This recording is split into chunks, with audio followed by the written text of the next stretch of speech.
I'm going to talk briefly about copyright and then about Creative Commons works and how you can use each within your training and learning materials. Let's talk about copyright. First of all, copyright means all rights reserved copyright. It's a property right that's attached to any original work that an author, a photographer, a poet, a musician creates. And it grants the author exclusive rights to reproduce, to adapt, perform it in any way, and to display the work. And it protects the work, that original work. The interesting thing, and some people overlook, is that works created since 1978 assume protection.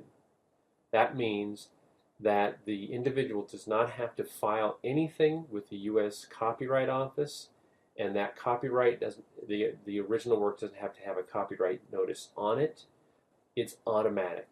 So if you publish something today, if you write a blog post or you write an article and you put it up, even on the internet, in a digital form, you own all the rights to that specific work. You don't have to do anything. You don't have to apply. It's already there. You don't have to put the C, the big C, as you see up here on the left of this slide. You don't have to put that on your work. It is automatic. Copyright does not extend to facts or ideas. So, for example, a biography about George Washington would be covered. It's an original work. But the facts and historical events of his life are not covered, so that others can write original works about George Washington. All rights reserved copyright covers 7 broad categories. They're listed here, but essentially it covers any original work that's created by someone and that they would want to retain and protect the rights to. You can use copyrighted materials under certain conditions. First is public domain. After 75 years, copyright expires. So there are some works that are older, and the copyright on them may have expired and you could use it, but you have to be careful there because estates or individuals can reapply for another term or another 75 years for their particular work. Permission. You can always go ask the photographer or the musician, for example, for permission to use that work, and if you get permission, you can use it. There's lots of legal exceptions that we won't cover in this class and are probably too complicated for your concerns, but know that there's a lot of casework that's been done around this, obviously, that would take a lawyer to interpret. The one that would be most applicable to this particular class is using works for educational purposes, and some of you are in the field of education or you're in the field of training, and you may want to use and fall back on these fair use standards. We're going to talk about those in the next slide. So there's 4 fair use standards that we'll discuss, but essentially you can use copyrighted materials if you're using them for educational purposes, and that includes purposes of criticism or comment or reporting, teaching, doing scholarship, or doing research. The way that I think about this is that you are in the process of building a case for your use. And there's these 4 guidelines that are listed here that you reflect on and you go back to when you're in the process of using a particular copyrighted work for educational purposes or under fair use guidelines. You have to reflect on all 4 of these and sort of build your case, build a strong case that yes, you can use this particular copyrighted work for educational purposes. So the first one is the purpose of the use. You're using a selected part or of a copyrighted work for educational purposes, and it's the key terms are obviously a selected part. The terms that I like to key in on here are spontaneous and temporary. So if you're using something on an ongoing basis, let's say you're running a class or you're running a training session over and over again, it's not extremely temporary, okay? You're using it repeatedly. And it's not spontaneous either. I mean, the way I like to think about spontaneous is if I wake up in the morning and I find an article in the Denver Post or the New York Times or something, and I say, I'm going to use this in my classes. This is great. I'm going to use it under the guidelines of fair use. I copy that off, I distribute it to my class, but I'm only doing it one time, and I'm doing it that day, and it's sort of spontaneous. I feel that my case is pretty strong, at least for this particular standard of the fair use guidelines. The nature of the work is the second standard. So copying paragraphs, fair use is likely to apply out of a chapter or a bigger piece of work. The third one is really related to that. It's the proportion. So if you're duplicating small excerpts that are short in relation to the entire document, fair use guidelines is likely to apply. So sort of the nature and the proportion of the work is a critical factor to consider. The last factor to consider is the effect on marketability. If there's no reduction in sales because of your copying, then it's likely to apply. But if you're reducing somebody's sales, their ability to sell a work, then you may be infringing on someone's copyright. Now, I always have talk about examples here. So if I play a song, let's say, in my class, and I'm playing the song to the entire group in my class in a face-to-face class, the question is that going to reduce the sales because of my playing that? Probably not. People might like your song, and that airtime actually may get them to go out and buy that particular song.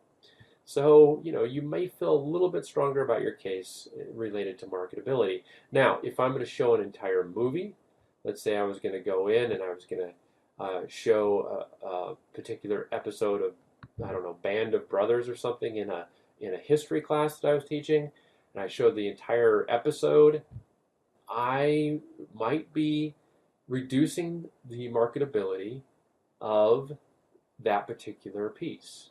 So I am probably infringing on the copyright a little bit more, and I have a weaker case for educational purposes. So you kind of reflect on these four, you think about them, and you say, okay, what am I going to take on? How much am I going to take on? How much strength do I have in my case to use this for fair use? And that's what you do. Each individual item that you utilize, you kind of have to reflect back and make your case. So all rights reserved copyright is very restrictive. It's assumed, it's automatic. So what do we do if we're working in this digital era where things are easily distributed? You can easily copy and utilize pictures that are on the internet in various things that you develop. So what do? We have to look for other places, and that's where Creative Commons comes in. So we can either fall back on the fair use guidelines if we find something that's all rights reserved copyright, or we can look for Creative Commons or public domain works, and we're going to talk about Creative Commons next. So Creative Commons is some rights reserved. Creative Commons is an organization that provides free tools that lets authors and artists and educators and trainers easily mark their creative works with the freedoms they want it to carry. So they're modifying the copyright terms from all rights reserved to some rights reserved. There are 6 Creative Commons licenses, and they range from the least restrictive, those things that you can take and adapt and change, to the most restrictive, which require you to use the work in its original form, and you can't adapt it or change it. On that continuum, you also have the least restrictive in that you can use the work for commercial purposes, you can create brochures for your business with it, those sorts of things, or non-commercial, so only they can only be used for educational purposes. It's important to point out that on each of these licenses you see the little symbol, the person. Essentially that means that you have to provide attribution to the original author. You have to provide a link that goes back to the original work, or provide attribution in some form. So it doesn't matter which license the content has been licensed under, you still need to provide attribution to the original photographer or the original author of the work. In Canvas, I've provided several links which are quite useful. The first link is a link to information about the 6 Creative Commons licenses, so you can go check that out and get some more information. Second link is a tool that can help you select the appropriate Creative Commons license for your work, so it'll help you do that. It'll also give a link that will take people to Creative Commons to find out more about that license if you apply it to your work. I've also provided a short YouTube video called Wanna Work Together. This was created by Creative Commons. Very worthwhile to go and watch that particular video. The next question is, how do you find Creative Commons works? This is easy now because a lot of the current websites like Flickr and YouTube, they're starting to create filters for Creative Commons images and digital content. So the first thing you can do is you can use the tool on Creative Commons, their website, and there's a link I've provided in Canvas. You can go there and link to a search tool there, and you'll see that search tool on the next slide. You can also use the popular websites to filter for Creative Commons work. So one of the things I like to do is go to Flickr and use their Creative Commons filter to find excellent images. Flickr is amazing for this.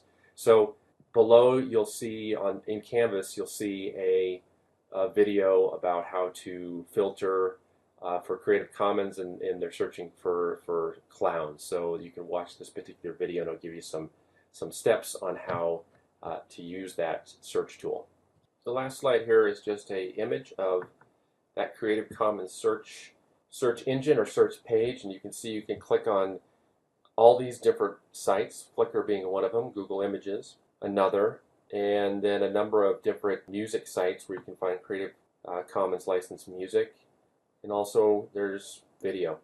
And you can just search within this page and it'll pull up Creative Commons works.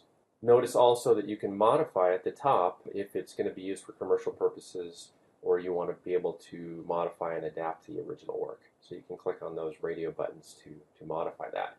So I will have an assignment for you related to Creative Commons. So look at the assignment section and we'll talk to you later.